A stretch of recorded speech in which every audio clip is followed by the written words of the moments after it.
El señor Gautama no inventó los dorje. Este es tal vez uno de los dorjes más grandes del mundo.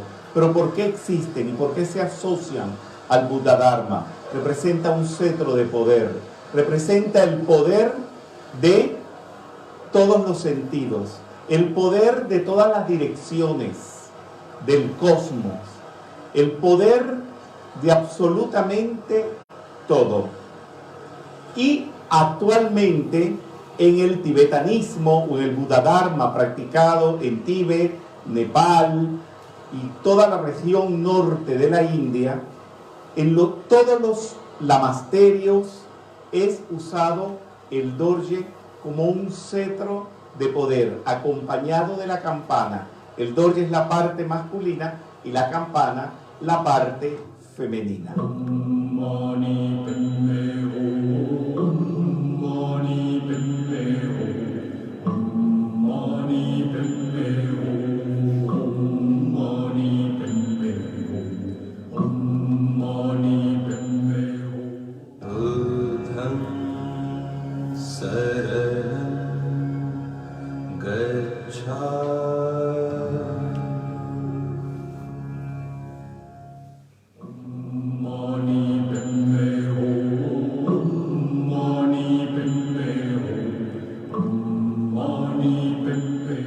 Esto que ustedes ven aquí es lo que se llaman ruedas de oración. Generalmente las estupas tienen 108 rueditas dentro. ¿Y qué dice aquí con todos estos garabaticos? No, estos no son garabatos. Aquí dice Om Mani Padme Hum. ¿Qué quiere decir Om Mani Padme Hum? Yo soy lo que yo soy, o yo soy la joya en el loto. Generalmente a las estupas se les da la vuelta en la dirección de las manecillas del reloj. Y uno va dándole vuelta a todas estas ruedas de oración y son 108 rueditas de estas.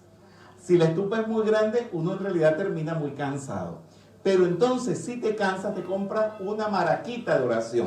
La palabra maraquita se la puse yo, que es darle vuelta así, y adentro está el mantra de un Mani Padme Hum, y uno va rezando, haciendo eso, y dicen que eso hace mérito. Si no, pregúntenselo al chanchito Viradutta o al comerciante Gruñón, que son unas historias graciosísimas y con mucho contenido de todo lo que esto es.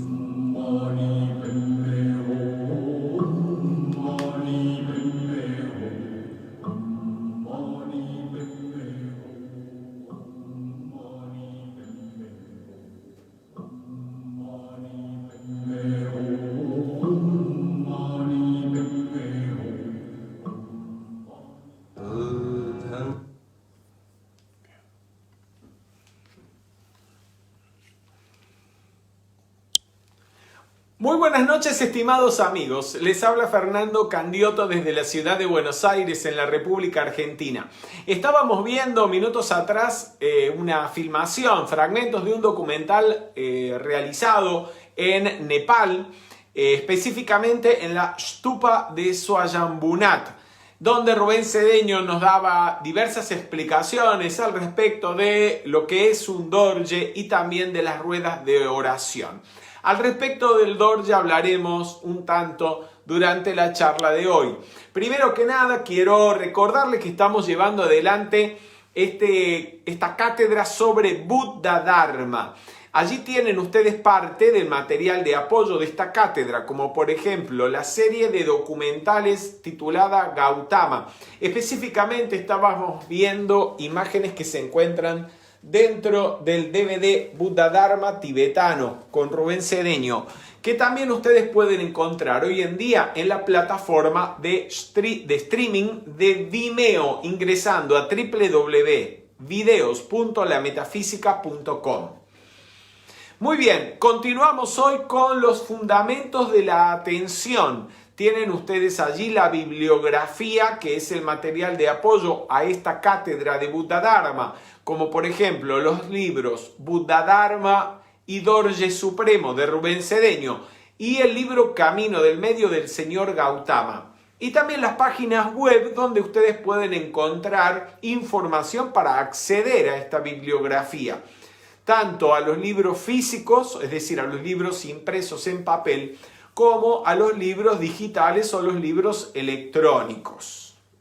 Muy bien, entonces les recuerdo a todos que aquellos que deseen solicitar su certificado de asistencia para poder obtenerlo al finalizar el curso, no olviden por lo menos poner un like durante la transmisión. ¿Sí? Bien. Vamos a recordar un poquito que comenzamos la semana pasada con el estudio del discurso sobre los fundamentos de la atención, conocido en Pali como Satipatthana Sutta. Sati en Pali significa atención, observación. Sutta es discurso, es el discurso sobre los fundamentos de la atención. Estos fundamentos de la atención son 4. Son el cuerpo, las sensaciones y sentimientos, la mente y los objetos mentales. La semana pasada estuvimos hablando sobre la observación del cuerpo, que incluye observación de la respiración, observación de las posturas del cuerpo, también de los movimientos e incluso observar las causas de un cuerpo, el origen del cuerpo y su final cuando se convierte en un cadáver o cuando entra en proceso de descomposición o bien se vuelve cenizas en un crematorio. Luego hablamos de la observación de las sensaciones y de los sentimientos y hoy nos vamos a introducir en la observación de la mente. Bien, recordemos también que el Satipatthana Sutta o este discurso sobre los fundamentos de la atención es la charla en la cual el señor Gautama se explaya ampliamente acerca de la práctica de uno de los puntos del noble óctuple sendero, que es específicamente la correcta observación. Es decir, lo que plantea en este discurso sobre que se llama el Satipatthana Sutta es cómo se practica, cómo se desarrolla la correcta observación, que es sumamente importantísimo. De hecho, es la primera práctica, la práctica fundamental de las enseñanzas del señor Gautama. Ya van a verlo hoy casi al final de la actividad. Les puse un cuadrito para que lo vean. ¿Por qué? Porque la práctica de la atención plena o de la observación es lo que nos va a permitir adquirir la comprensión de las 4 nobles verdades, que son la enseñanza básica del señor Gautama. Veamos en el primer discurso dado por el señor Gautama, que es el discurso de la puesta en marcha de la rueda de la enseñanza, qué fue lo que dijo al respecto de la observación o de la atención cuando la comentó como uno de los puntos o de los requisitos a desarrollar en el noble óctuple sendero.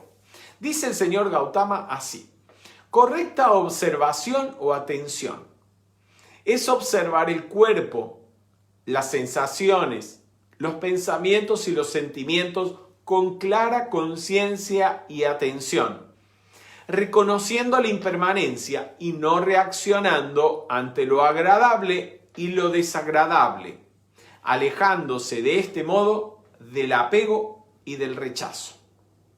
Quiero que lean muy bien y le presten atención a algo, que esta práctica de la observación va dirigida a reconocer la impermanencia de todo lo material, de todos los fenómenos, no solamente de lo material, sino también de las sensaciones, del mundo emocional y del mundo mental. Y todo esto va dirigido a desarrollar el desapego y por medio del desapego liberarnos del sufrimiento que es originado justamente por los deseos egocéntricos y por los apegos. La segunda noble verdad nos dice que la causa del sufrimiento es el deseo y el apego condicionado por la ignorancia. Por lo tanto, aprender a no reaccionar con apego o rechazo ante las circunstancias de la vida nos libera de una causa fundamental del sufrimiento. Bien. Voy a hacer una cosa, vamos a aprovechar para saludar a algunos de los tantos amigos que se están conectando. Saludamos a Alejandra Cuello, a Mariela Milapi, a Carolina Romero, a Roxana Quinteros, que nos sigue en este momento desde Chile, desde Arica, en el norte de Chile, a Martín Guzmán, Graciela Moreno, Gabriela Ayala, Judith Vera Sutar, Kenia Atencia, Nora Navarro y tantos otros. Bien, queridos amigos, vamos a continuar. Estábamos hablando de la importancia de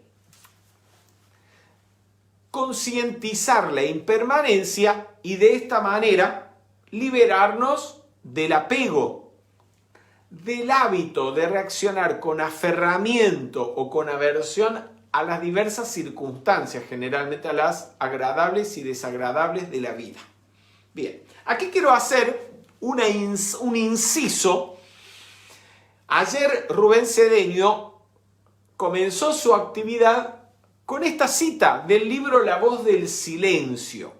El libro La Voz del Silencio, que es un extracto realizado por Madame Blavatsky de un texto sagrado de la jerarquía espiritual, que se llama El Libro de los Preceptos de Oro. En este libro encontramos los requisitos para la segunda iniciación. Pero los alcances del texto en realidad pueden llevar al estudiante hasta la cuarta iniciación. Dice al respecto del Dorje, recuerden que el Dorje, acabamos de hace unos minutos ver a Rubén Cedeño al lado de una estatua, de un Dorje, explicando qué es. Dice el libro La Voz del Silencio: no cierres tus ojos, no apartes la vista del Dorje. Las saetas de Mara hieren siempre a la persona que no ha alcanzado la divina indiferencia ante el placer y el dolor. ¿Qué está diciendo allí? No cierres tus ojos, no apartes la vista del Dorje. No cierres tus ojos es que observes, que prestes atención. Y dice que no quites la vista del Dorje. Aquí tengo un Dorje, un pequeño Dorje. El Dorje es el cetro diamantino de poder. Dorje puede ser traducido como diamante, puede ser traducido también como relámpago o rayo. Bien. Las saetas de Mara. ¿Quién es Mara? Mara es la personificación del mal. Lo que sería Satanás o el diablo para el mundo judeo-cristiano. Por supuesto, no existe ninguna entidad llamada Mara. Es simplemente una personificación de lo negativo generado por el mismo ser humano. Las saetas son las flechas. Dice, las flechas de Mara hieren siempre a la persona que no ha alcanzado la divina indiferencia ante el placer y el dolor.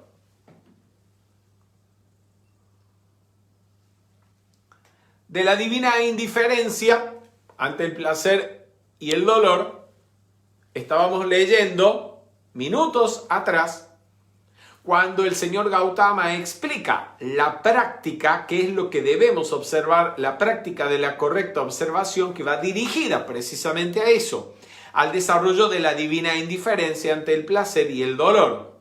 ¿Qué tiene que ver esto con el Dorje? El Dorje, gente, no es esto. Esto es un instrumento físico, pero que representa, simboliza un estado de conciencia. El Dorje, el poner la atención en el Dorje es lo que nos va a dar o que nos va a conducir o nos va a mantener en la divina indiferencia. Es un estado de divina indiferencia ante el placer y el dolor. Eso es el Dorje. Que si usted tiene el estado de conciencia desarrollado y tiene el instrumento físico, puede a través del instrumento físico canalizar esa energía, canalizar ese estado de conciencia. Pero si no tiene el estado de conciencia de lo que es realmente, internamente el Dorje, esto no sirve para nada.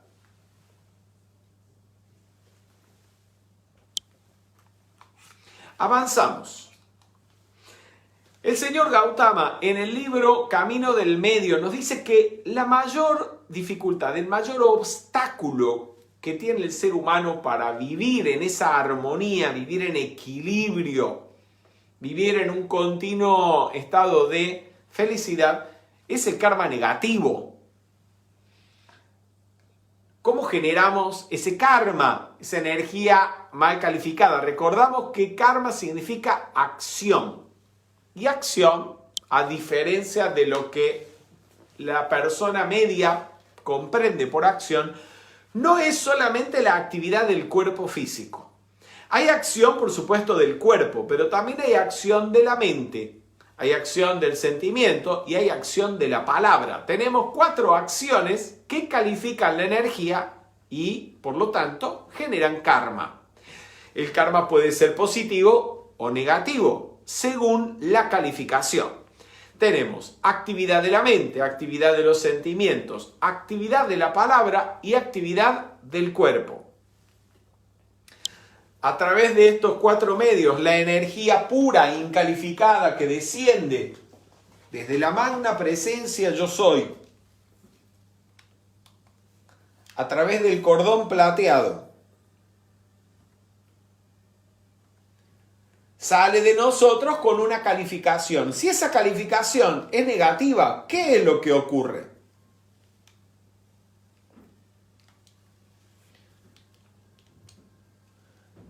Lo que ocurre es que esos electrones que salen calificados negativamente dan una vuelta por el universo y van a traer energía calificada de la misma manera, energía similar. De modo tal que cuando regresa a nosotros, el resultado o la cosecha de nuestras acciones viene multiplicada. Por supuesto, si la calificación ha sido positiva, no hay mayor inconveniente. Pero si la calificación es negativa, al regresar al calificador, por supuesto, le devuelve como sufrimiento, como padecimiento, todo lo negativo que la corriente de vida ha realizado. ¿Y a través de qué manera llega? Llega de muchas maneras. Puede llegar a través de dificultades o problemas de salud, carencia económica, accidentes, le quito poder. Pero como buena parte de la calificación se da a nivel mental, emocional, llega sobre todo a través del canal que constituyen personas que en el entorno del individuo tienen características que le resultan especialmente irritantes, molestas. No sé si tienen alguna o algunas de esas personas en su entorno o se las cruzan de vez en cuando. Personas que tienen características que te resultan insoportables, son infumables, para vos son infumables. Entonces, ¿qué es lo que pasa?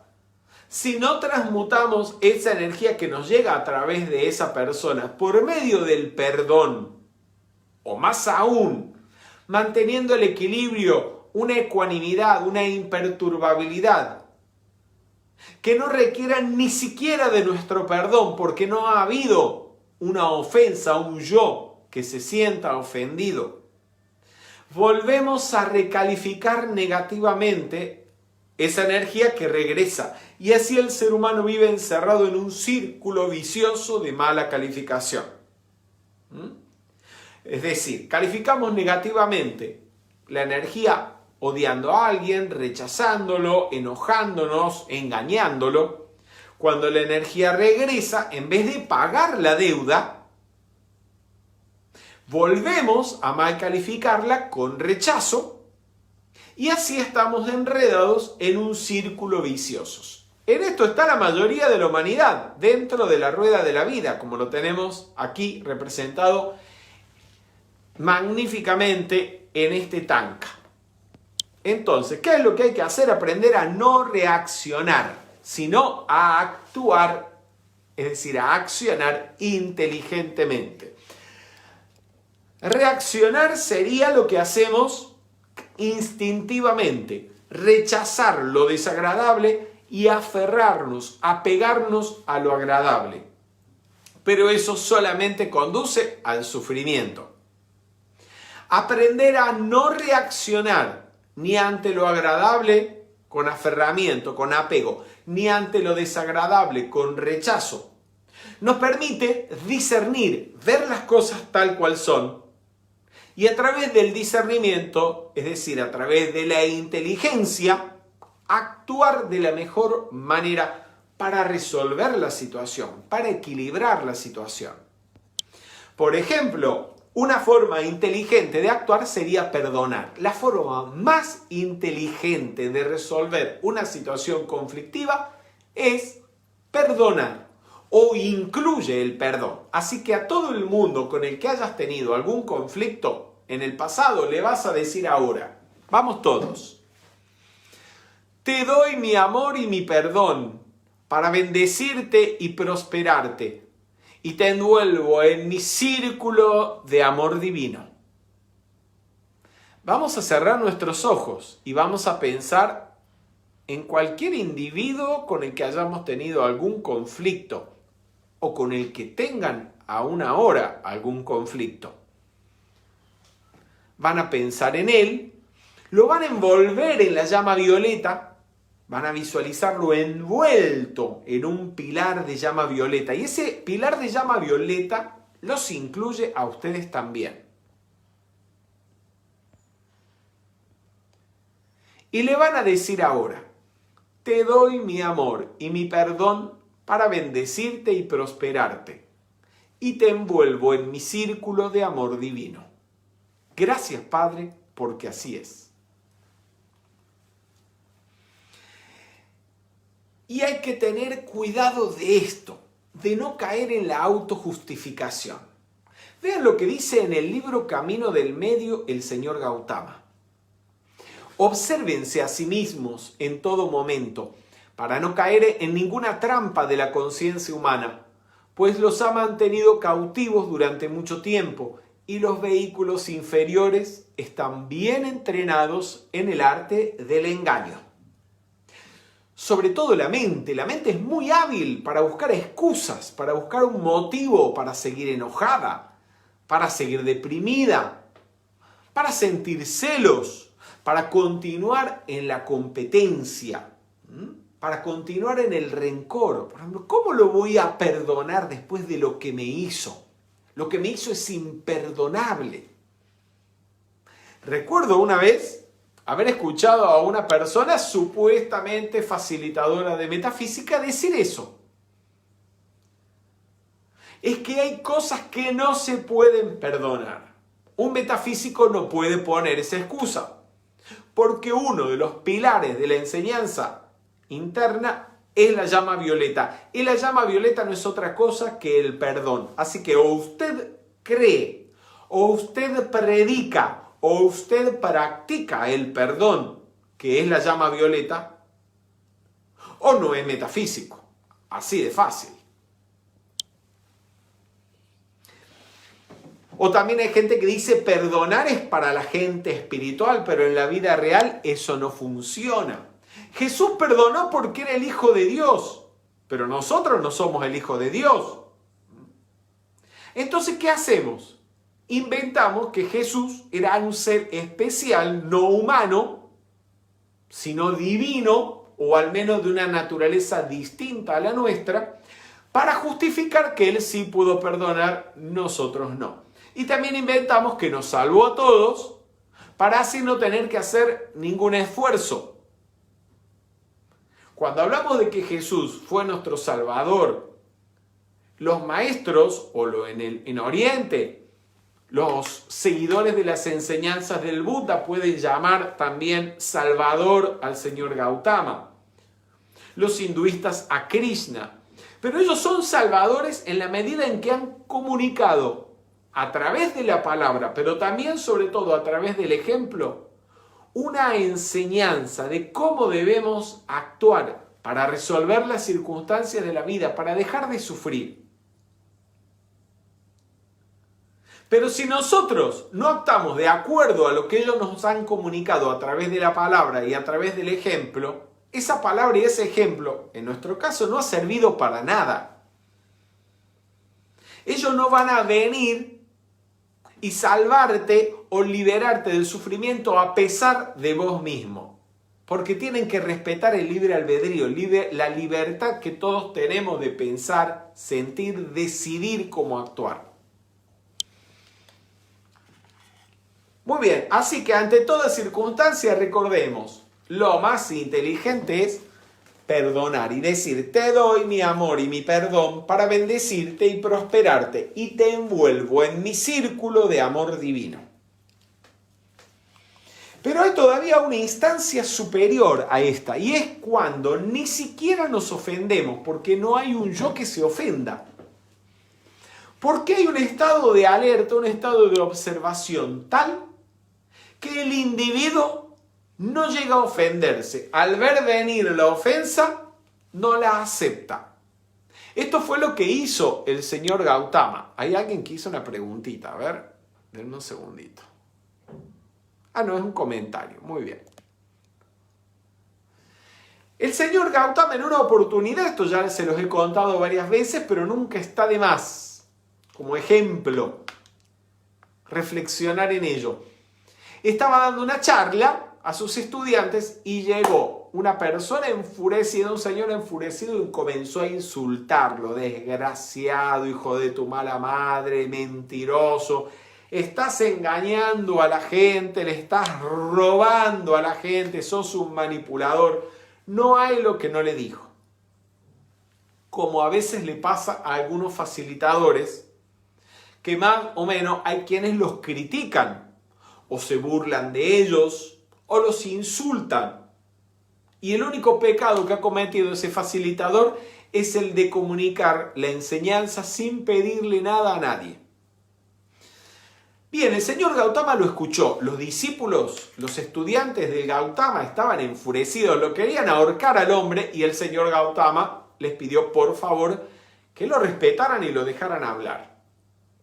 Cuando el señor se cansó ya de insultar y de agredir verbalmente al Buda, este le pidió la palabra y le dijo, óigame ahora por favor,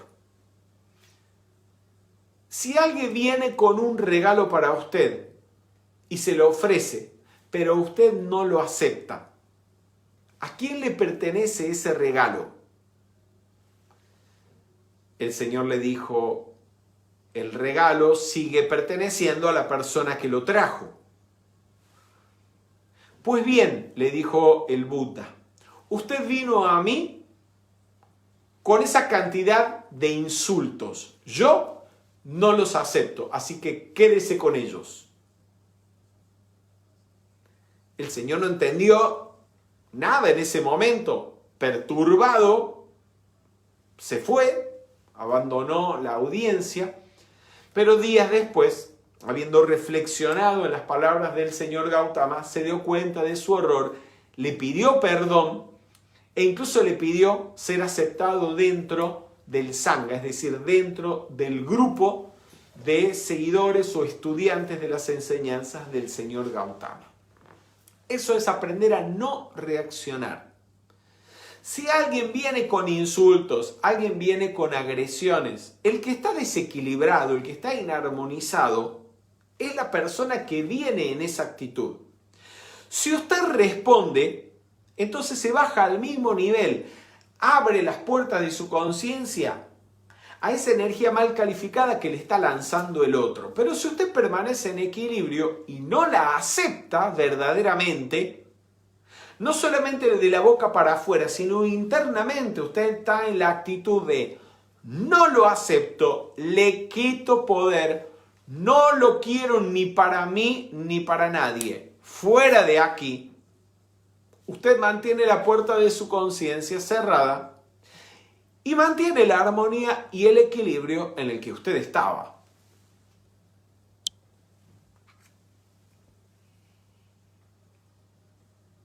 Así que a reflexionar en ese pasaje tan instructivo de la vida del señor Gautama. Seguimos. Observación de la mente. Esto lo dice el señor Gautama en el Satipatthana Sutta, o discurso sobre los fundamentos de la atención. Dice el señor Gautama, cuando hay pasión, odio, conciencia disminuida, distracción, un estado superior de conciencia, se está concentrado o la conciencia está liberada, hay que saber que se tiene pasión, odio, conciencia disminuida, distracción, un estado superior de conciencia, que se está concentrado o que la conciencia está liberada. En otras palabras, hay que darse cuenta de cuál es el estado mental en el que uno está. Y cuando no, hay que saber que no se lo tiene y saber cómo se está. Así hay que vivir contemplando la mente en la mente, interna y externamente. Cuando dice que hay que contemplar la mente interna y externamente, se refiere que hay que contemplarla o observar la mente tanto cuando estamos meditando con los ojos cerrados, como cuando estamos en la vida diaria con los ojos abiertos, imbuidos en la vida del mundo. Y también significa que hay que observar los estados mentales propios y los estados mentales ajenos, en la medida de lo posible, por supuesto. Se debe vivir contemplando los factores del origen de la mente y los de su disolución, y vivir desapegado sin aferrarse a nada en el mundo. Así es como las personas viven contemplando la mente en la mente. Pues bien, vamos a hablar durante la charla de dos formas o de dos maneras de observar la mente, o de dos cosas que vamos a observar al observar la mente. Por un lado vamos a observar, como lo exponía el señor Gautama, los estados mentales del momento. Observar la mente y ver qué es lo que hay adentro. La mente está concentrada, la mente está distraída, en la mente hay enojo, en la mente hay estrés, o hay tranquilidad, hay paz, hay adormecimiento, embotamiento mental, o la mente está alerta, despierta. Darse cuenta de eso. Y luego hay otro paso, podríamos decir, en la observación de la mente, que es observar la mente en sí misma o observar la naturaleza de la mente. Ya hablaremos al respecto de este punto. Espero que le presten mucha atención. Entonces, la práctica de la observación de la mente, comenzamos observando generalmente la respiración para concentrarnos. Entonces, una vez que hemos llegado a un nivel de concentración, dirigimos la atención a la observación de los estados mentales. Allí observamos entonces la impermanencia de los estados mentales. Como un rato estamos en un estado y otro rato estamos en otro. Les pongo un ejemplo sencillo. Una persona, supongamos, está en el hospital. O es un paciente y está recuperándose de una apariencia. Tal vez tiene algún dolor, algún síntoma, y su atención está puesta en el síntoma. Por lo tanto, hay un natural rechazo a sentir ese dolor, esa molestia. Y de alguna manera, mientras la mente está enfocada en la molestia física, la está magnificando, y lo que hay dentro de la persona es cada vez más irritación. Pero entonces llega un amigo de visita, un amigo buena onda, un amigo divertido, que en vez de preguntarte cómo te sentís, si te operaron, qué te hicieron, te empieza a contar chistes, a hablar de anécdotas alegres, divertidas, y la atención del paciente sale de la apariencia. Momentáneamente se olvida, incluso puede que se ría Cuando el amigo se va, la atención retorna a la apariencia y vuelve a magnificar el dolor. Allí vemos la impermanencia de los estados mentales. Como dice el principio del mentalismo, donde está tu atención, allí estás tú. Donde está tu atención, en eso se convierte tu mente se llena de eso. Si la atención está puesta en el odio, la mente se llena de odio. Si la atención está puesta en la paz o en el perdón, la mente se llena de paz y de perdón. También entonces observamos, además de la impermanencia, el origen de esos estados mentales. Descubrir cuando hay temor, ¿por qué hay temor? Pero cuando decimos ¿por qué hay temor? No solamente a qué le tengo miedo, sino cuál es el origen mismo del temor. No de ese en particular, sino de todos los temores. ¿Cuál es el origen del deseo? ¿Cuál es el origen de la depresión?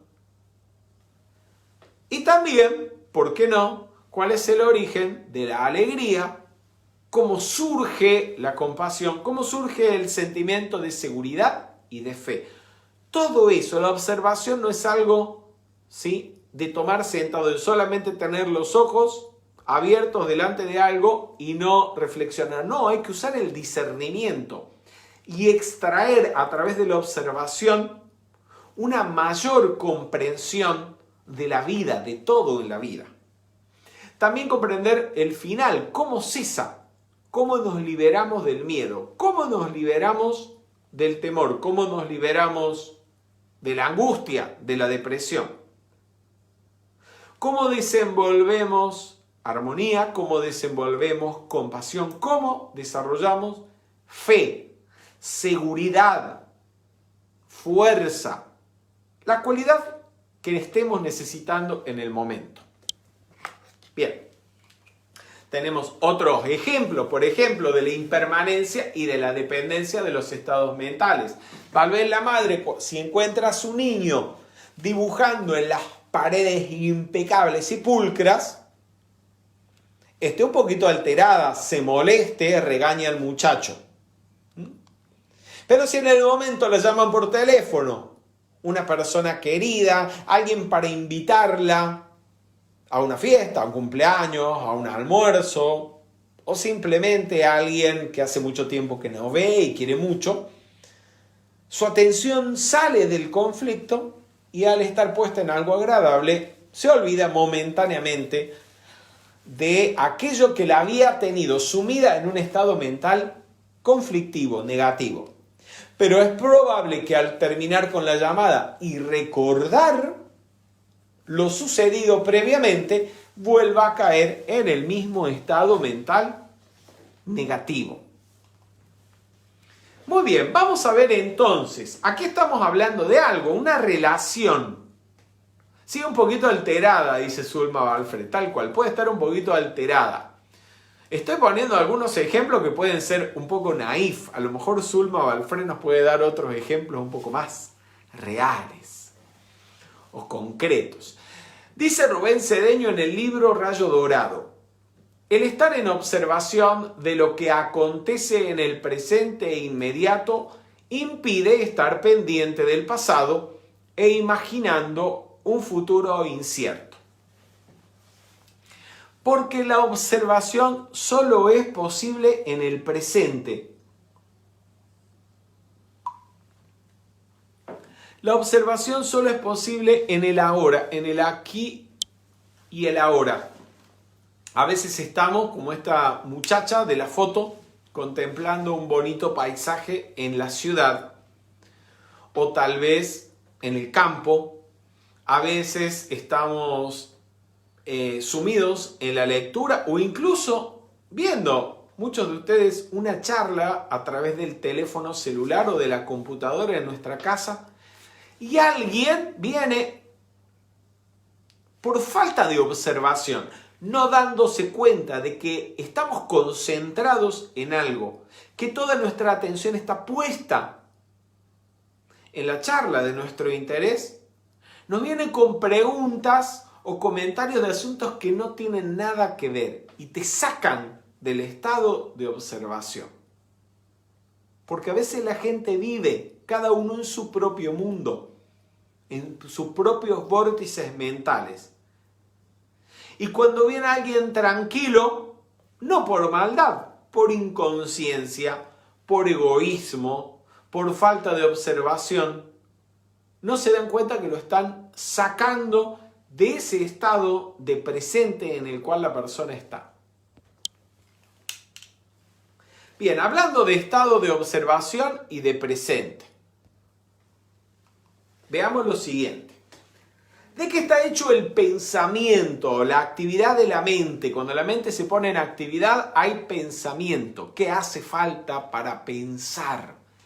Hemos hablado de esto en actividades anteriores, pero a ver si alguno de ustedes lo recuerda. ¿Qué hace, o lo puede deducir? ¿Qué hace falta para pensar?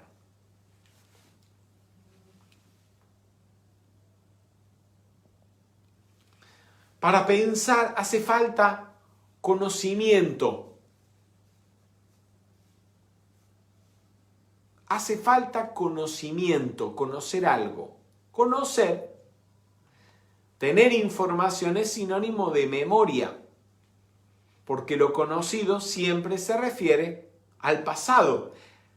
Ese conocimiento o esa memoria, esa información almacenada puede venir de la observación, puede ser conocimiento que hemos obtenido en una charla de metafísica, puede ser conocimiento que hemos obtenido de los libros, de los medios de comunicación, puede ser un conocimiento verdadero o puede ser un conocimiento falso, pero en cualquier caso, conocimiento es memoria. Y memoria, por supuesto, es pasado. Por lo tanto, pensamiento, conocimiento, memoria, pasado son sinónimos. El pensamiento siempre es del pasado, nunca es del aquí y el ahora. Siempre el pensar requiere recordar algo, hacer uso de información que está grabada en la memoria y eso es pasado. Por supuesto, el pensamiento es sumamente útil, no les estoy planteando que no vuelvan a pensar, para nada. El pensamiento es útil, hay que conocer, por ejemplo, los principios universales. Hay que conocer el manejo, el uso de una lengua, el vocabulario, las reglas ortográficas, las reglas gramaticales para poder comunicarnos claramente en el idioma que conocemos. Si no tuviéramos memoria, no podríamos hacer uso del lenguaje. Pero vamos a conversar luego de toda una memoria, de todo un pasado psicológico que es la causa de la mayoría, por no decir de todos los problemas que tenemos los seres humanos. Y ese conocimiento y esa memoria no sirven para nada. A lo que vamos es a la necesidad de utilizar la mente o el pensar cuando es necesario. Y cuando no es necesario, hay que vivir en el presente, aquí y ahora.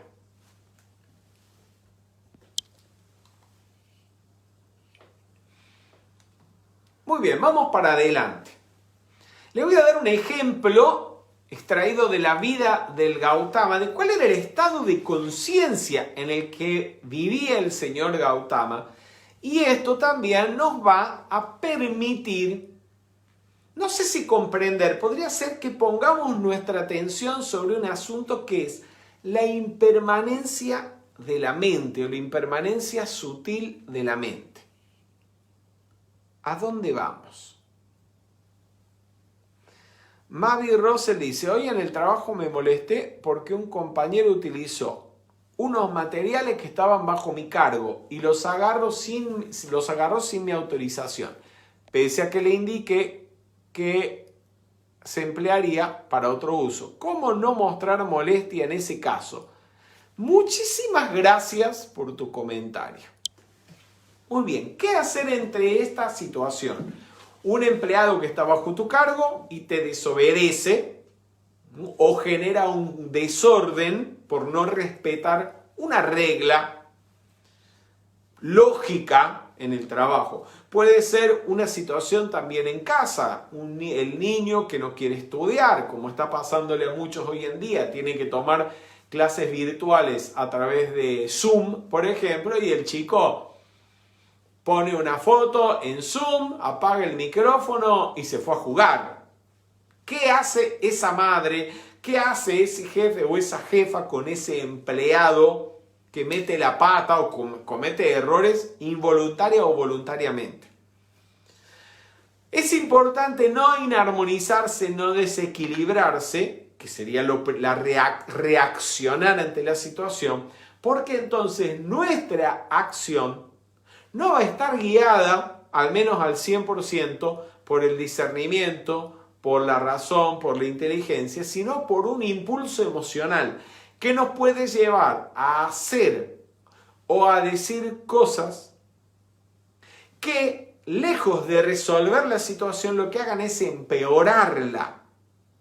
Bien, entonces, ¿qué hacemos? Primero, tratar de mantener el equilibrio. Si ya el equilibrio lo perdimos, sería bueno tomarnos unos minutos y esperar a que se nos pase, a que el agua vuelva a su nivel, digamos, para poder pensar un poquito mejor con la cabeza fría. Cuando la cabeza está fría, entonces discernir qué es lo que hay que hacer. Por supuesto, a ese empleado o al niño probablemente haya que regañarlos, haya que llamarles la atención. Y si no es la primera vez, tal vez haya que hacerlo con cierta fuerza y carácter, que podrá ser interpretado por el niño o por el empleado como que el jefe o el padre estaba muy enojado.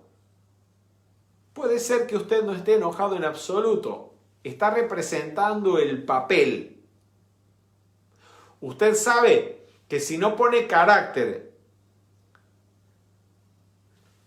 el empleado o el niño no le van a hacer caso, pero usted internamente está tranquilo. Espero que haya sido clara la respuesta a la pregunta y una vez más, gracias por la pregunta. Bien, volvemos a la vida del señor Gautama. El señor Gautama tuvo un primo que en algún momento de la vida le pidió al señor Gautama entrar en el Sangha o en el grupo de estudiantes de las enseñanzas del señor Gautama. Este primo se llamaba Devadatta. Devadatta era también un príncipe de la tribu de los Sakyas, al igual que el señor Gautama. Pero Devadatta toda la vida se había muerto de envidia y de celos hacia Siddhartha Gautama. Primero, porque era el príncipe heredero al trono de Kapilavastu y él no.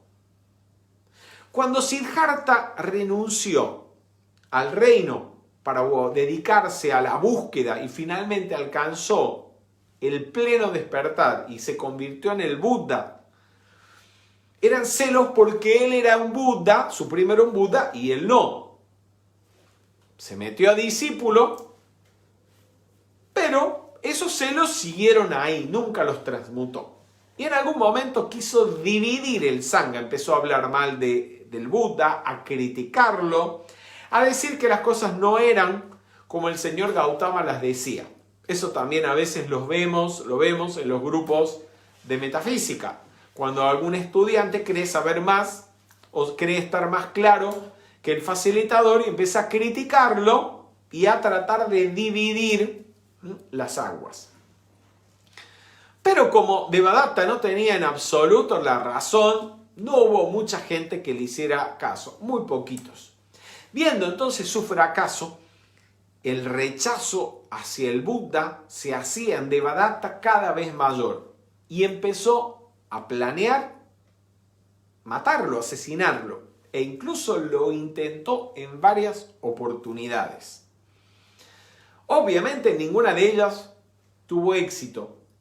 En la última, la ven representadas ustedes en una imagen, en un lugar que veremos oportunamente en la colina de los buitres, en Rajgir, muy cerca del sitio donde el señor Gautama dio alguna de sus charlas más brillantes, como el Sutra del Corazón, el Sutra del Loto.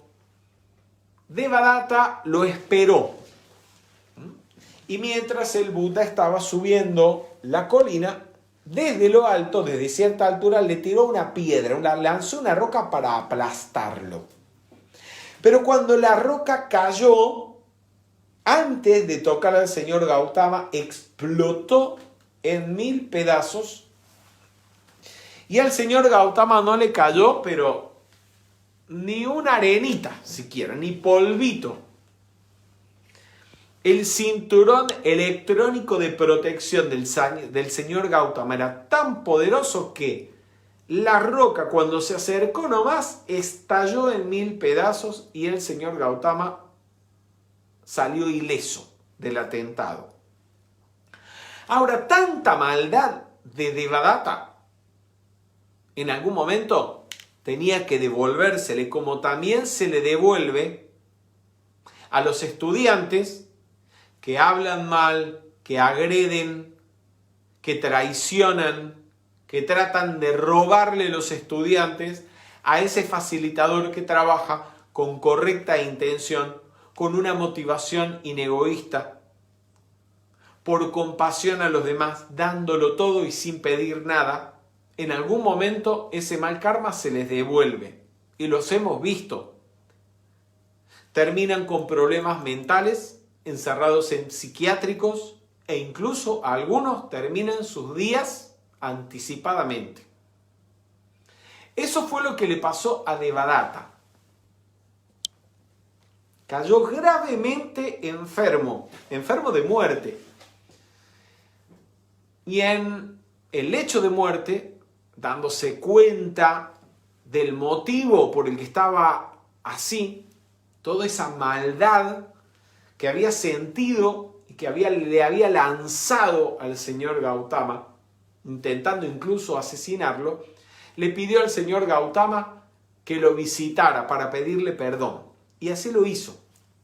El Buda lo fue a visitar. Y no solamente lo fue a visitar, lo cuidó, le dio cuidados de paciente. Y en un momento, Devadatta le preguntó a su primo: ¿cómo es que después de que he intentado asesinarte lanzándote esa roca, no estás enfadado conmigo? Y el Buda le dijo: porque ya tú no eres el que arrojó la piedra, ni yo soy el que estaba allí cuando me la arrojaste. No sé si esto es demasiado profundo, demasiado sutil para que lo entendamos.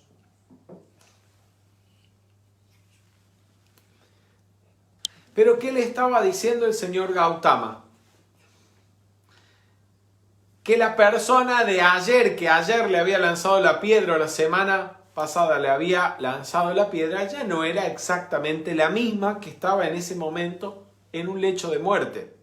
Ni que él mismo no era la misma persona, porque todos estamos en un continuo cambio, en una continua transformación, que no es solamente física, como vimos la semana pasada. Ya hablamos de que el cuerpo físico, nos dice la ciencia, algunos científicos que en 3 años, otros que en 7 años, todas las células del cuerpo se renuevan, todas.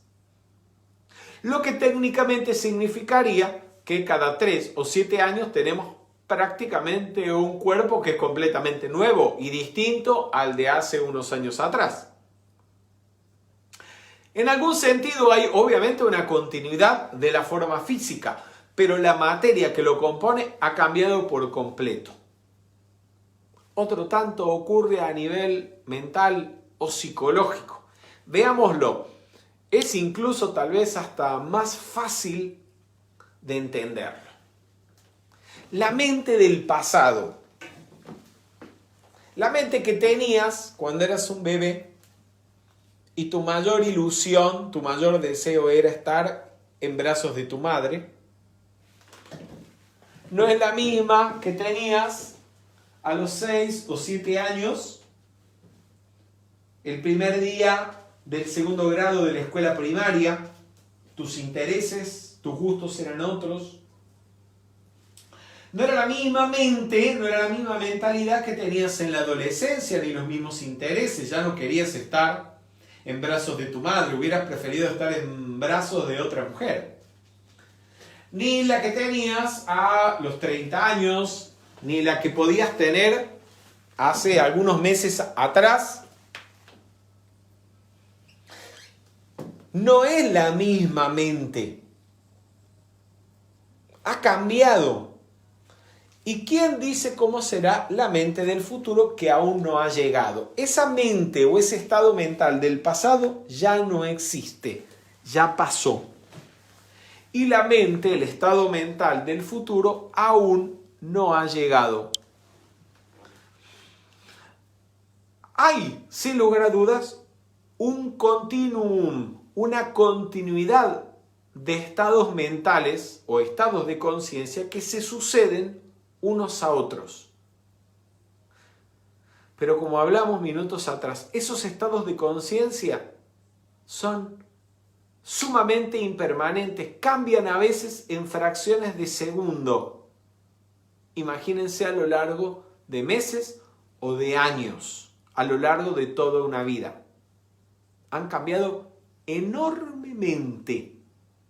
Y la mente no es algo estático, fijo, que podamos individualizar y decir, acá está esa mente.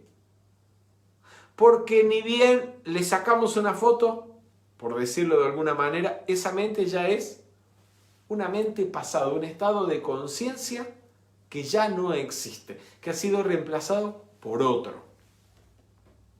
Por lo tanto, la mente es impermanente y está continuamente cambiando, o bien los estados mentales están surgiendo y cesando y siendo reemplazados por otros. Así que toda esa memoria del pasado no está más que allí, en la memoria. Y si hay algo que te está molestando, que te está haciendo sufrir o que va a ser causa de sentimientos destructivos como odio, resentimiento, podés borrarlo. Como tantas cosas has borrado de tu vida. Podés decirle, yo borro de mi mente la memoria de todo lo negativo que me haya sucedido. Lo borro.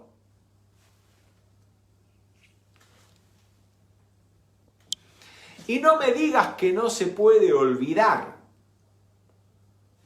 O como dice la canción del Potro, decía la canción del Potro, ¿cómo olvidarla? ¿Cómo olvidarla? Claro que la podés olvidar. ¿Cuántas cosas no te has olvidado en tu vida? De hecho, la memoria es subjetiva. De un mismo suceso, de un mismo hecho, en el cual han participado varias personas. Cada uno de ellos puede recordarlo de una manera distinta. O unos recuerdan unos detalles y otros los han olvidado. La memoria no es una cuestión absoluta que existe por sí misma, es completamente subjetiva. ¿Cuántas cosas no hemos olvidado de lo que estudiamos en el colegio? Tal vez la mayoría de las cosas que supuestamente aprendimos o que en su momento memorizamos. Así que también podemos elegir olvidarnos de algún recuerdo psicológico tóxico que nos está molestando, que nos está haciendo sufrir. Muy bien, todos los sentimientos negativos, pero no solo los negativos, también los positivos, están acompañados y requieren del pensamiento para subsistir. Vean esto, es decir, los estados mentales, los sentimientos, lo vamos a ver luego, el deseo y el apego, para existir necesitan de la actividad de la mente, hay que pensarlos. Y hay que seguir pensando algo para que subsistan, sino simplemente se borran, desaparecen.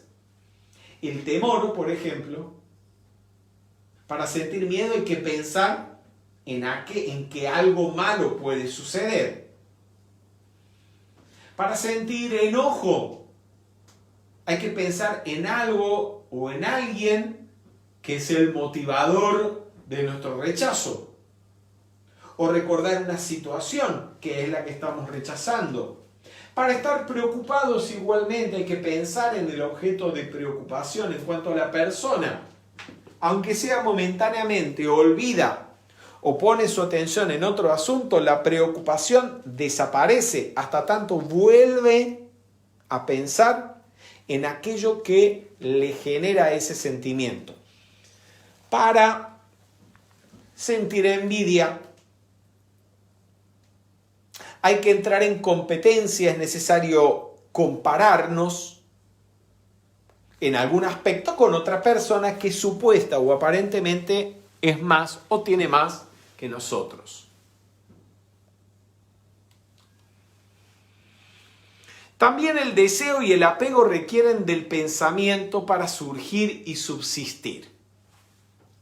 Veamos el mecanismo, por ejemplo. Conociste a una persona en una fiesta, te la presentó una amiga o un amigo, te gustó, estaba muy guapa o muy guapo, comenzaron a salir durante algunos meses, se llevaban muy bien en muchos aspectos y te propuso matrimonio. Pero pasó algo espantoso, te dejó plantada en el altar. Y desde ese momento se convirtió en la peor basura para vos. En tu enemigo número uno, no querés ni oírlo nombrar. Pero no solamente eso dejó una herida profunda en tu memoria.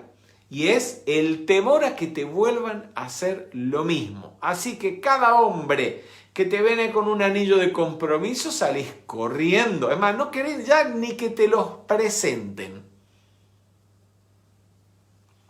Pero al mismo tiempo, te sentís sola, abandonada, que nadie te quiere, que te vas a morir más sola que Pinocho en el Día de la Madre. Llama a Violeta y le da el perdón. O puede pasar al revés. Veamos un caso distinto, un final diferente. Este obviamente ya vimos que terminó en sufrimiento, o fue casi sufrimiento desde el principio. Veamos este otro caso. Lo conociste igualmente, muy guapo, muy guapa, te lo presentaron, la pasaste fabuloso, unos meses, maravilloso, te propuso casamiento y te casaste. ¿Sí? Así como Pampita con un casamiento espectacular, las velas en la playa, en Santo Domingo y demás. Tuviste hijos, una familia hermosa, los niños te salieron todos inteligentes, saludables, hasta los vecinos eran buenos. Pero ¿qué pasó? Pasó lo que tenía que pasar. Un día, tarde o temprano, o desencarnó él o desencarnaste vos, y allí vino el sufrimiento del apego, producido por el apego. Veamos que en cualquiera de los dos casos, el final fue infeliz. A causa del apego, terminamos sufriendo o al inicio o al final. Pero ese apego, como lo vamos a ver, como lo estamos viendo y como lo vamos a seguir viendo y profundizando, es generado por la mente. Y aunque normalmente lo consideramos sinónimo de amor, si no siento apego es porque no lo amo. Si no lo extraño es porque no lo amo. Si no lo celo es porque no lo amo. Todo eso es invento de la mente. El pasado es la muerte, ya que es inalterable, no se puede cambiar. Y debido a esto solo genera sufrimientos. Entonces vivir en el pasado recordando situaciones discordantes, lo que te trae es enojo, juicio o también depresión, o puede traer también remordimientos de conciencia. Como ya vimos, para estar enojado, para seguir deprimido, para tener envidia, hay también que pensar. Y el pensamiento es pasado, y ese pasado nos estanca, nos convierte en una estatua como la estatua del pensador de Rodin. Si nos ocupamos de la observación alerta del presente, es posible que no movamos causas negativas que generen efectos nefastos en el futuro. Hay que vivir atentos aquí y el ahora. Pero para ello hay que cuidar de no estar engañándonos a nosotros mismos. Como por ejemplo pensando que hemos cambiado cuando en realidad no lo hemos hecho. O trasladando la solución o trasladando el cambio para el futuro. Un futuro que no existe. Como cuando, por ejemplo, la persona piensa, ay, no debería haber hecho esto, pero la próxima vez va a ser distinto. En el futuro voy a cambiar. En el futuro voy a perdonar. ¿Y qué pasa? Que ese futuro no está en ninguna parte. Es una proyección que la misma mente está haciendo simplemente para no cambiar, no producir el cambio. Es un engaño total. ¿Qué es lo que te impide olvidar aquí y ahora? ¿Qué es lo que te impide perdonar aquí y ahora? ¿Qué es lo que te impide liberarte de un trauma aquí y ahora y no en cómodas cuotas? Cuotas que probablemente la mente no quiera pagar. Démonos cuenta de que el asunto es una ilusión. Y les voy a poner algunos pocos ejemplos de seres que resolvieron la situación en el momento. Y no se quedaron con la excusa de que para liberarme del rencor, para liberarme del trauma, para liberarme del conflicto, necesito tiempo. Lo hicieron en el momento. Por ejemplo, Jesús lo crucificaron, a los 3 días resucitó y resucitó sin traumas. Pero no solamente él, su madre María también. Gente, pónganse en el lugar. Que te asesinen tu hijo y en el modo en que lo hicieron con Jesús, eso trauma de por vida a cualquiera. Y sin embargo, María salió de la situación sin trauma. Ustedes me dirán, pero era María, era Jesús. Pues bien, yo les voy a responder, lo que un ser humano ha hecho, ustedes, nosotros, también lo podemos hacer. Leadbeater, por ejemplo, algo que no es muy conocido, pero lo comenta Jinarayadasa en un libro en el que escribe al respecto de la vida de Leadbeater. Siendo ya un hombre mayor, se trasladó de la India a Australia para seguir instruyendo a los jóvenes en las enseñanzas de los maestros de sabiduría. Y en una oportunidad, caminando por allí en una ciudad, fue asaltado por una banda, le dieron una paliza y medio muerto lo tiraron en una zanja. Llama Violeta y Ley del Perdón. Y cuenta Jinarayadasa que Leadbeater siguió su vida como si no hubiera pasado absolutamente nada. Sin traumas. Si ellos pudieron, nosotros también podemos. Pero darnos cuenta requiere de valor, inteligencia, decisión y de no molestarnos ni afectarnos por lo que descubramos en ese darnos cuenta de lo que somos. Se trata de observarnos y no de buscar culpables o de culpabilizarnos, sino de ver qué hay que corregir y corregirlo.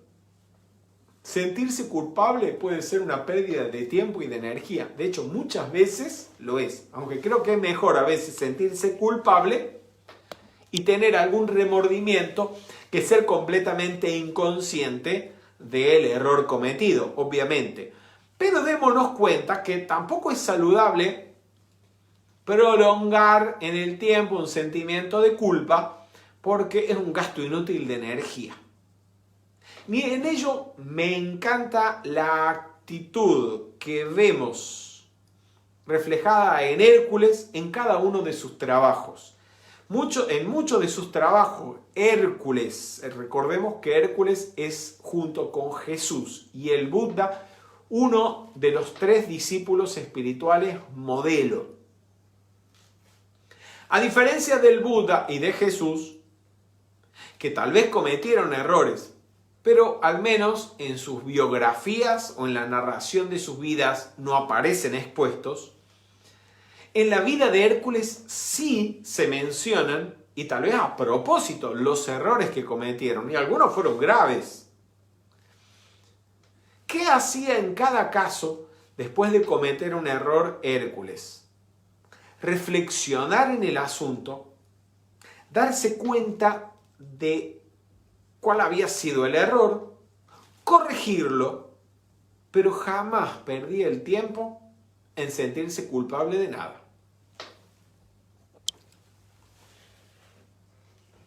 Como cuando, por ejemplo, asesinó prácticamente a la reina de las Amazonas, que se acercaba amorosamente a regalarle el cinturón del amor, el cinturón de la diosa Venus. Avanzamos. Silencio crístico, dice el señor Gautama en el libro Camino del Medio. La capacidad de silenciar la mente, calmar las emociones y relajar la forma física es lo que hace posible la plena conexión con la presencia yo soy, para que ésta pueda expandir sus direcciones a través del cerebro, iluminar al ser externo e irradiar luz al mundo. Todos los días tómense un momento para dejar que el Cristo interno se haga cargo de los vehículos inferiores. Practicar el silencio de la mente. Esto tiene que ver con la observación de la mente, porque solamente a través de la observación de la mente que se logra ese estado de silencio mental al que está haciendo referencia allí el señor Gautama. Ese estado de silencio o de quietud mental es representado con una imagen muy gráfica en Oriente, la imagen de un lago espejado en el cual se refleja el paisaje circundante y el cielo mismo. Cuando una piedra es lanzada al agua o el viento mueve la superficie de las aguas, genera ondas que distorsionan ese reflejo. Ese movimiento de las aguas son los sentimientos de preocupación, la angustia, la inarmonía, que ponen en movimiento los pensamientos, ponen en movimiento la mente y no permiten que la realidad se refleje en la conciencia. Y por el contrario, la mente en calma, la mente silenciosa, es representada por el lago espejado. De hecho, se habla de la sabiduría espejada. La sabiduría espejada que personifica el Buda Vajrasattva, el Buda de la naturaleza diamantina.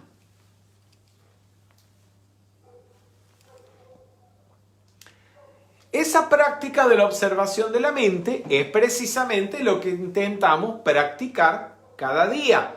Recuerden que cada mañana a las 10:30 de la mañana, cuando nos reunimos, lo que estamos haciendo es la práctica sugerida por el señor Gautama en el Sutra de los Fundamentos de la Atención. Es lo que estamos estudiando precisamente. Con la observación silenciosa acallamos la mente. ¿Cómo es que a través de la observación se acalla la mente?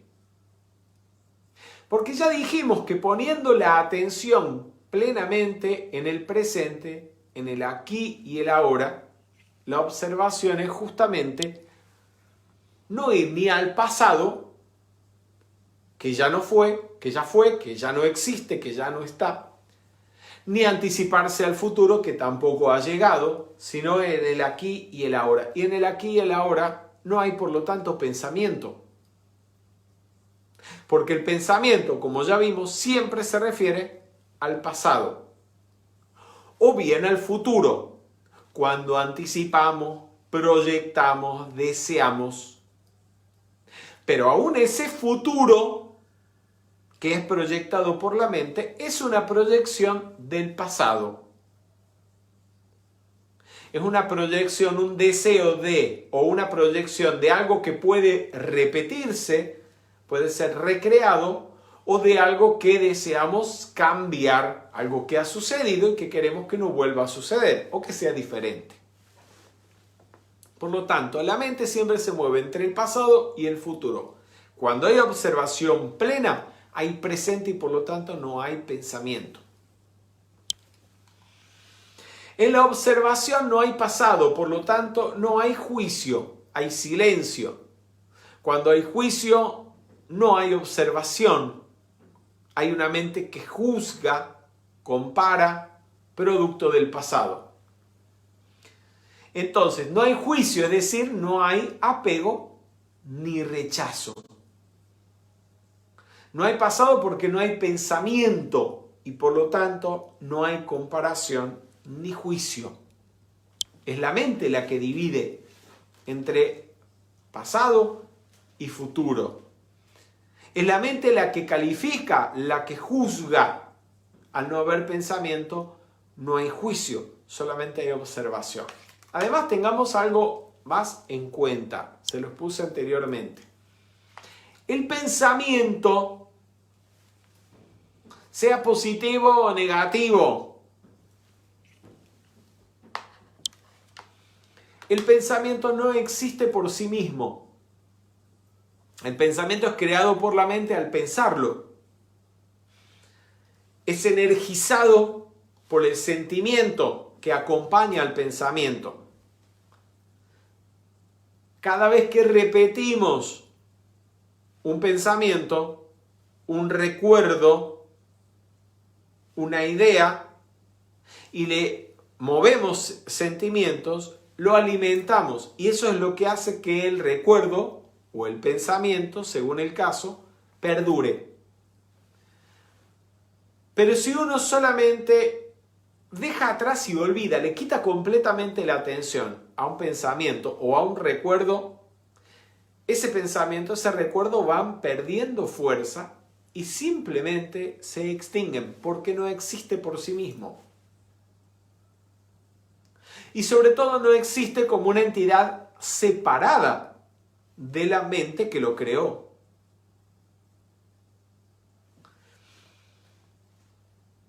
Así que también al mismo tiempo, si aun cuando aparece el pensamiento, puede ser en la meditación o puede ser en cualquier momento del día, usted solamente lo observa sin mover sentimientos, es decir, sin rechazo. Si se trata aparentemente de un recuerdo o un pensamiento desagradable. Y sin aferramiento, es decir, sin querer darle continuidad, que dure para siempre si es posible, deseándolo. Si usted simplemente lo observa con ecuanimidad, no lo está alimentando tampoco. Y ese pensamiento va perdiendo fuerza y eventualmente se extingue. Cuando el movimiento de la mente se extingue, se aquieta, la mente permanece al menos por unos instantes, puede ser al principio por unos pocos segundos, en silencio. Cuando la mente queda en ese estado de silencio, a veces la misma mente vuelve a moverlo deseando que el silencio, el estado de silencio perdure. Y ahí se ha roto el silencio, porque ha surgido una vez más el pensamiento, el deseo de prolongar el silencio. ¿Y qué se hace en ese momento? Lo único que se puede hacer es observar, más nada. Ese silencio no se produce porque se haga un esfuerzo por hacer silencio o porque se desea el silencio, porque todo esfuerzo de la mente lo único que hará es mover aún más la mente. Lo único que se puede hacer es aprender a no reaccionar ni con rechazo, ni con apego, ni con aversión, ni con aferramiento. Es decir, sin juicio, sin calificación. Entonces, naturalmente la mente, al principio por pocos segundos o instantes, se queda en silencio. Con la práctica, ese silencio puede prolongarse un poco más. Allí estamos observando la naturaleza de la mente en sí misma. Ya no los pensamientos que surgen en la mente, que la mente crea, sino la mente en sí misma. Y fíjense qué es lo que pasa, hay algo interesante. Cuando hay pensamientos, esos pensamientos pueden ser positivos o negativos. Pueden ser agradables o desagradables. Pueden estar basados en la verdad o en la falsedad. Pero cuando la mente está en silencio y no hay pensamiento, esa mente, entonces, ¿qué es? No es ni positiva ni negativa. Podríamos decir que es neutra, que es pura, pero no pura calificándola de pura en contraposición con impura, sino es una mente incontaminada. La mente, en su propia naturaleza, es neutra. Usted la puede utilizar en un sentido o en otro, creando o calificando positiva o negativamente con los pensamientos.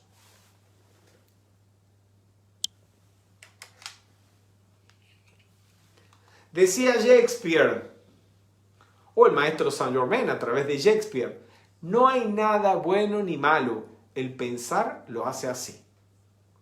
Por lo tanto, en su naturaleza la mente es neutra y por lo tanto es posible eliminar los estados mentales negativos o tóxicos.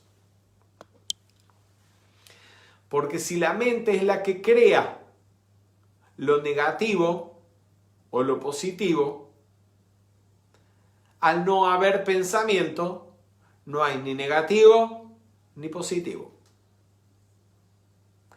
La que crea todo el problema de la vida es la mente. Al cesar el pensar, cesan los problemas.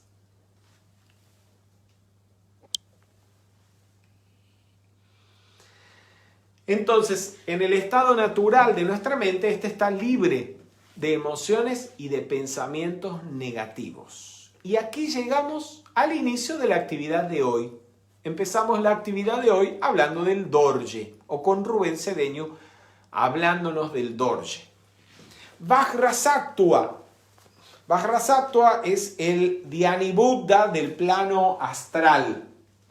Personificación de la sabiduría espejada. Les he hablado brevemente de la sabiduría espejada minutos atrás. ¿Qué significa Vajrasattva? Vajrasattva es un estado de conciencia.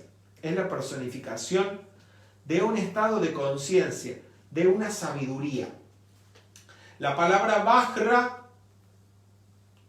que forma parte de su nombre, es Dorje. Vajra en sánscrito, Dorje en tibetano. Significa diamante. Sattva lo podemos traducir como esencia, naturaleza o alma. Es decir, el alma diamante o el de naturaleza diamantina. De hecho, se menciona en La Voz del Silencio a Vajrasattva cuando se habla del alma diamante. Vajrasattva es una personificación, o mejor diríamos, con el término creado por Rubén Cedeño, un neologismo, la budeificación de un estado de conciencia, que es la sabiduría espejada.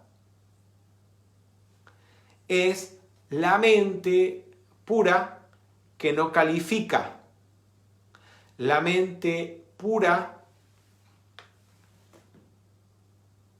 que ni se apega ni rechaza. Es la mente imperturbable, la mente que ha realizado la divina indiferencia. Por eso La Voz del Silencio, y se las pongo al comienzo, en la cita del inicio de la charla de hoy, dice: no cierres tus ojos, no apartes la vista del Dorje.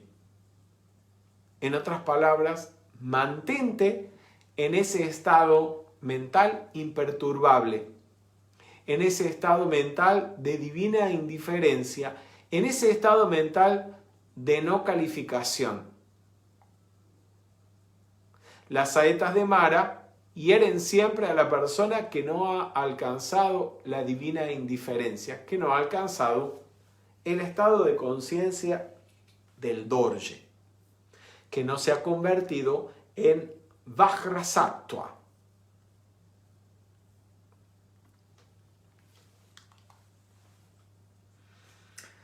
Dice Rubén Cedeño en el libro Rayo Dorado: cuando observamos, generalmente teñimos lo percibido con la programación que llevamos dentro. Nuestras ideas, los conceptos que hemos acumulado, lo que nos han dicho y lo que creemos. No observamos las cosas tal cual son. Lo que hacemos es ver la proyección de nuestros conceptos sobre las cosas, apartándonos de la realidad. Entonces, más que observar a los demás, que es lo que generalmente la gente hace, dice: ay, observo a los demás y los demás son malos, son unos desgraciados, tienen la culpa de todo. No estamos observando nada, lo único que estamos haciendo es proyectando en los demás lo que hay en nuestra propia mente.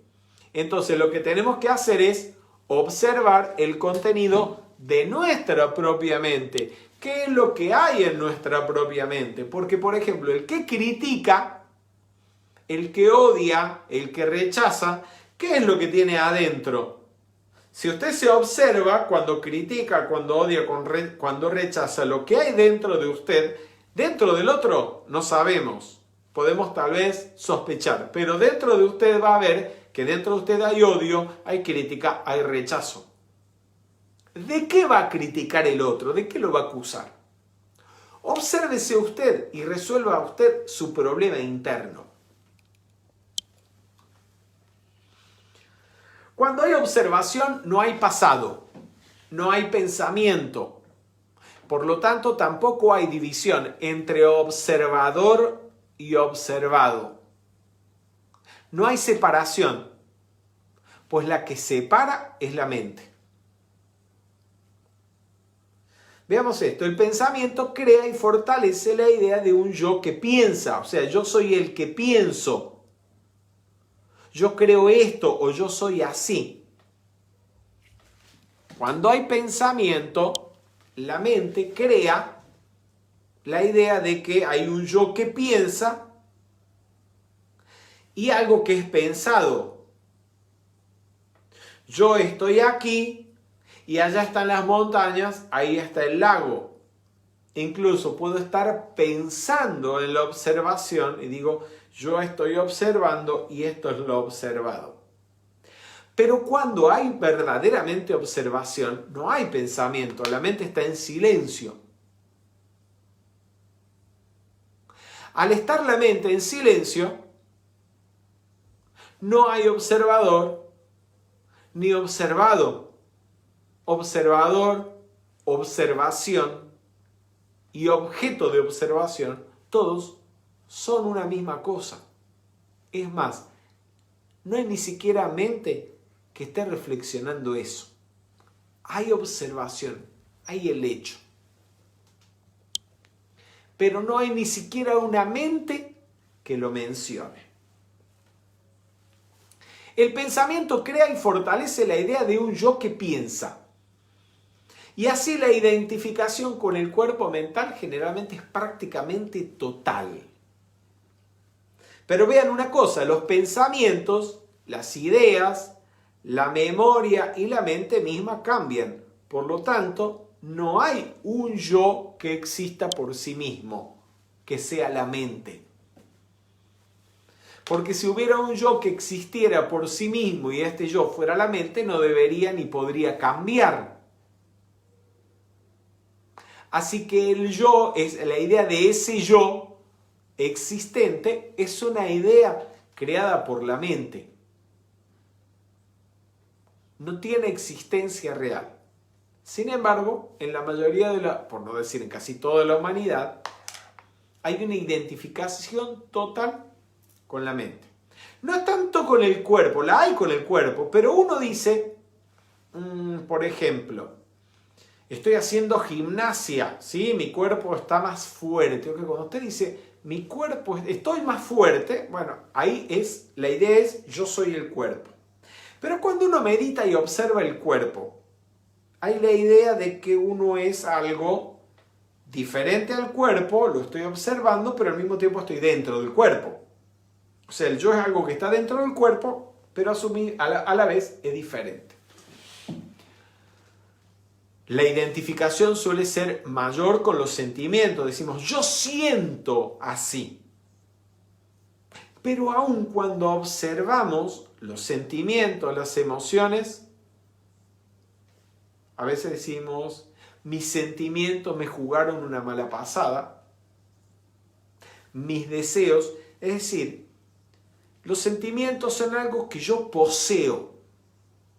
Soy el dueño, hay un yo que está adentro, que es el dueño de esos sentimientos. Así que es el dueño, pero al mismo tiempo no es exactamente lo mismo.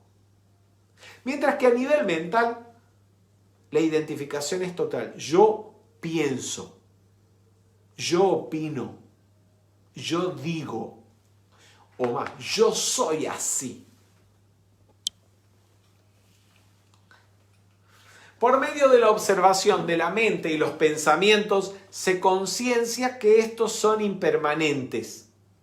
El pensamiento es impermanente porque, como hemos visto, surge y desaparece. Y si no es sostenido y alimentado periódicamente por la mente, desaparece completamente, se olvida. O incluso uno puede reemplazarlo.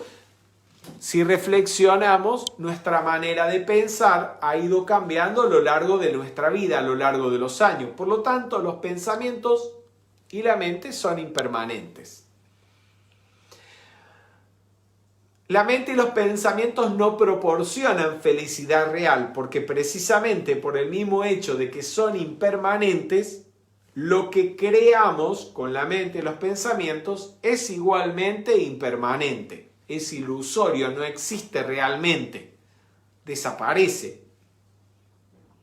Y el yo inferior no existe por sí mismo, es una ilusión creada por la mente.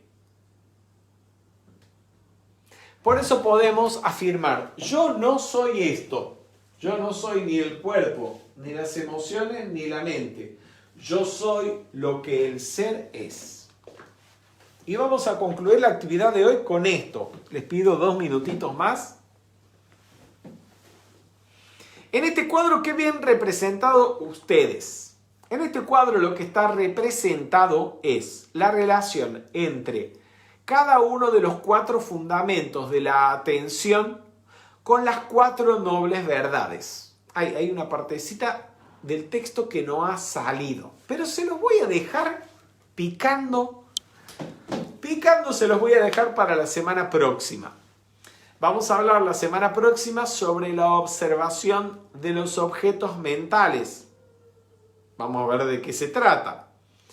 Y vamos a ver la relación que hay entre cada uno de los fundamentos de la atención y cada una de las 4 nobles verdades.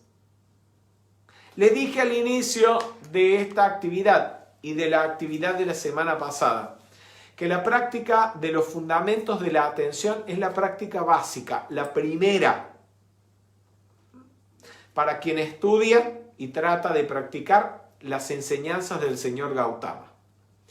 Porque a través de la observación o de los 4 fundamentos de la atención es que nosotros vamos desarrollando la comprensión de las 4 nobles verdades. Y cada uno de los 4 fundamentos de la atención, es decir, el cuerpo, los sentimientos y sensaciones, la mente y los objetos mentales, nos lleva a comprender la primera noble verdad, la segunda noble verdad, la tercera noble verdad y la cuarta noble verdad. Y si usted no comprende las 4 nobles verdades, de la enseñanza del señor Gautama no comprende nada. Muy bien, amigos, les recuerdo, ahí tienen ustedes en pantalla el material de apoyo de este curso. Les mando saludos a todos los que se han conectado. Son Cire Martínez, Nora Navarro, Silvia Mull, desde Rosario, Nelly Palacios, Alejandra Cuello desde Bahía Blanca, Luisa Montenegro, Jimena Vélez desde Santiago de Chile, Henry David Ruiz desde Ecuador, desde Quito, Ecuador. Amigos, dedicaremos alguna de las próximas actividades a responder preguntas. Han hecho muchas preguntas, algunas he tenido la oportunidad de responderlas, pero otras van corriendo rápidamente junto a comentarios, ¿no? Y se hace un poquito difícil en el momento seguirlas. A ver si hay alguna en este momento. No, son saludos. Bien.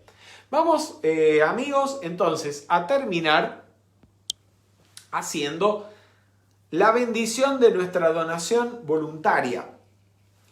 Les recuerdo que todas estas actividades se sostienen por medio de la colaboración que todos nosotros damos para el sostenimiento de la enseñanza. Van a encontrar al inicio de la actividad, donde está la descripción, el título, van a encontrar todos los medios a través de los cuales ustedes pueden hacer llegar sus donaciones cuando sea oportuno. Vamos a hacer la bendición de esta donación y de nuestra prosperidad afirmando en voz alta. Poderosa presencia de Dios, esta es tu obra, es tu trabajo. Tú tienes todo el poder para abastecernos. Bendice nuestra provisión ilimitada de dinero y de todo lo bueno para que se multiplique en nuestras manos y en la expansión de esta enseñanza. Gracias, Padre, porque hoy todo está cubierto. Gracias, Padre. Muy bien, amigos, muy buenas noches y muchas gracias por su atención. Cariños a todos. Si no han cenado, que cenen bien rico. Yo voy corriendo ahora a hacer lo propio.